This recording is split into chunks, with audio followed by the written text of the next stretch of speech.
So let's have a lesson on this work by Bach, the Sinfonia from Cantata BWV 156. The original is, has voice and orchestra and whatnot, but this first movement includes a soloist on oboe, so you should be imitating that when you're looking at it. And on the webpage, I've included a great performance of this work in its original format. So follow the lesson for free, but if you're interested, I do have an arrangement of the work, an edition of the work, so there's a link for the sheet music underneath the video. Let me talk first about how I put this arrangement together, and then we'll do a walkthrough of the piece, just talking about some of the musical ideas. So I'm really pleased with how this arrangement turned out. I was able to keep the whole melody and the whole continuo line from the work, and then just add some accompaniment from the violins in there. And once I changed it to G major, it was so amazing that it just worked out that all the shifts to upper position can occur on open strings. And so the whole piece kind of just came together, and it really worked out nicely. So the first thing I did is I wrote out the oboe melody as the original. Wrote out the oboe melody, then I added the basso continuo, so the bass line from the work. And that was the kind of the basis for the whole thing. And then I added some accompanimental lines based on the violins. So the original bass line, though, is more like a quarter note, eighth note rest, eighth, quarter, eighth note rest, eighth. So that's the basso continuo line.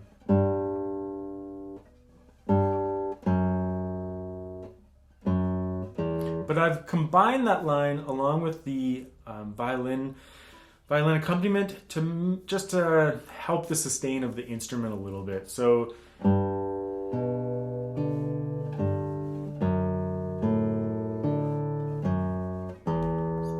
the actual intact bass line is completely there throughout the whole piece, but I've just thrown in that other line and combined it to make the piece a little bit more full on solo guitar. And also compared to oboe, like these long sustained quarter notes don't have as much to them if there's not some accompaniment going on. So that's how I created the arrangement. Then I just changed the key to G major, and I had to adjust the bass line a little and the accompaniment line, the octave range to fit on the modern classical guitar. So that's the arrangement. So when you're practicing it, that gives you a clue as to how you should probably practice it as well, is play that melody on its own. That's the first thing I wrote out.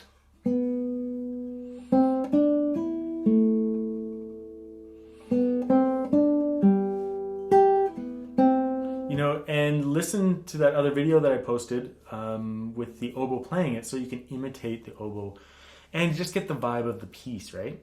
And then think about that bass line.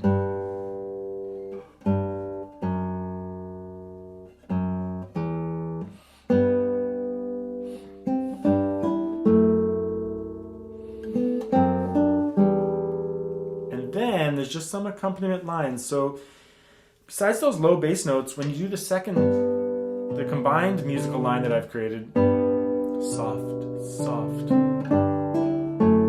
soft, soft. Be a little bit softer on those accompaniment notes. Otherwise you'll get,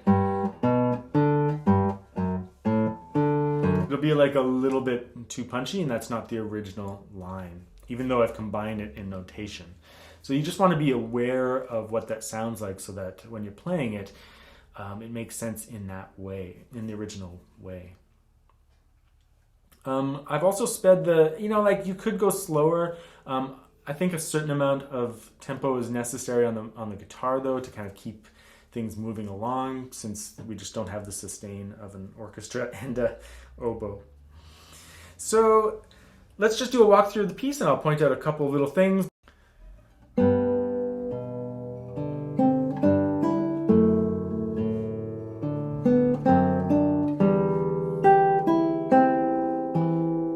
Now, I've included where I didn't combine the violins in here is when the melody's active on the other parts of the beat. So you'll see some eighth note rests in the bass, but I wouldn't even observe them. I would let the bass notes kind of ring out for the most part, just because that's going to be the vibe of the whole piece. So the second bar there, just let it sustain.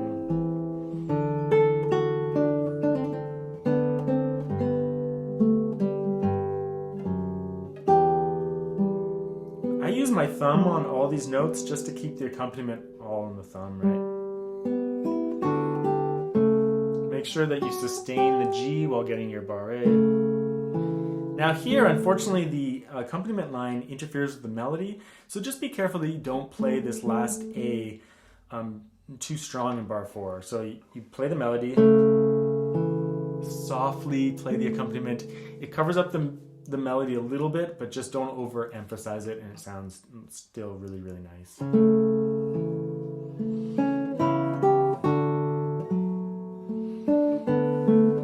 Same thing here, don't cover it up.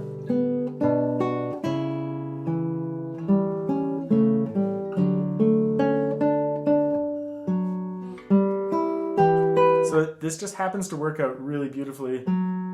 Open, open, get 2-4 here, then just do the ornament. It's not an ideal shift down, but it's an okay spot. Here, squeeze that third finger in, there. That way the first finger's available for that note.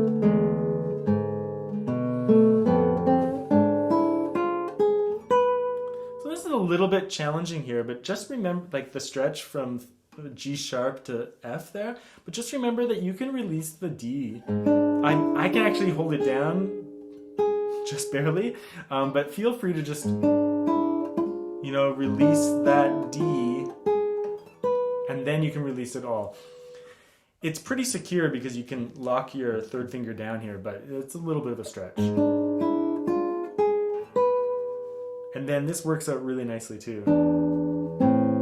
Open. So just an open string there.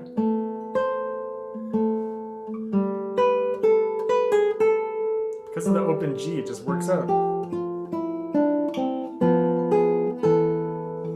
Same thing here, it's pretty nice shift on that open string. And again, all the open strings work out for the shifts.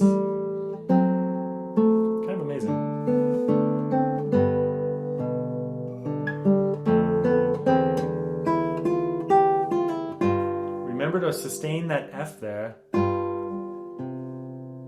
over the bar, right? And then resolve. Because it doesn't resolve into the and of 1, right? On bar 13.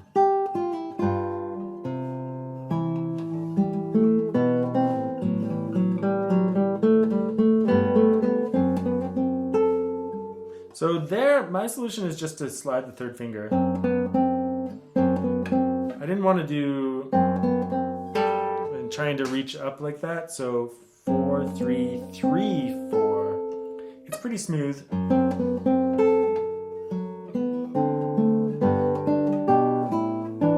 Just do a barré there and close the C.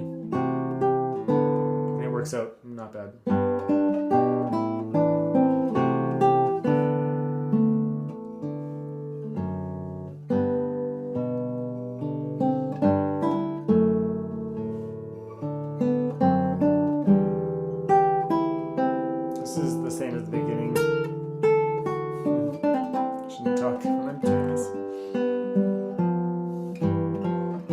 F sharp.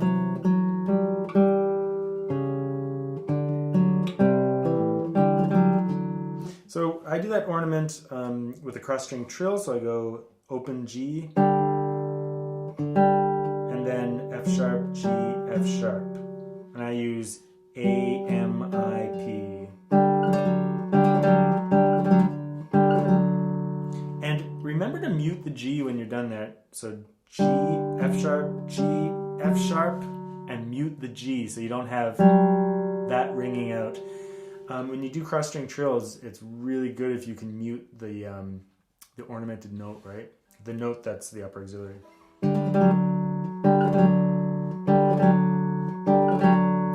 If you didn't, it's pretty harsh. This is so much cleaner if you can get your finger back on that string. So the original, this is the first movement to the cantata, so the original actually ends in a different chord, a different key, because it sets up the second movement. So we have to cut it off a little, just a couple bars early on this tonic chord to make sure that it's on its own it works as a piece. So just so you know that though.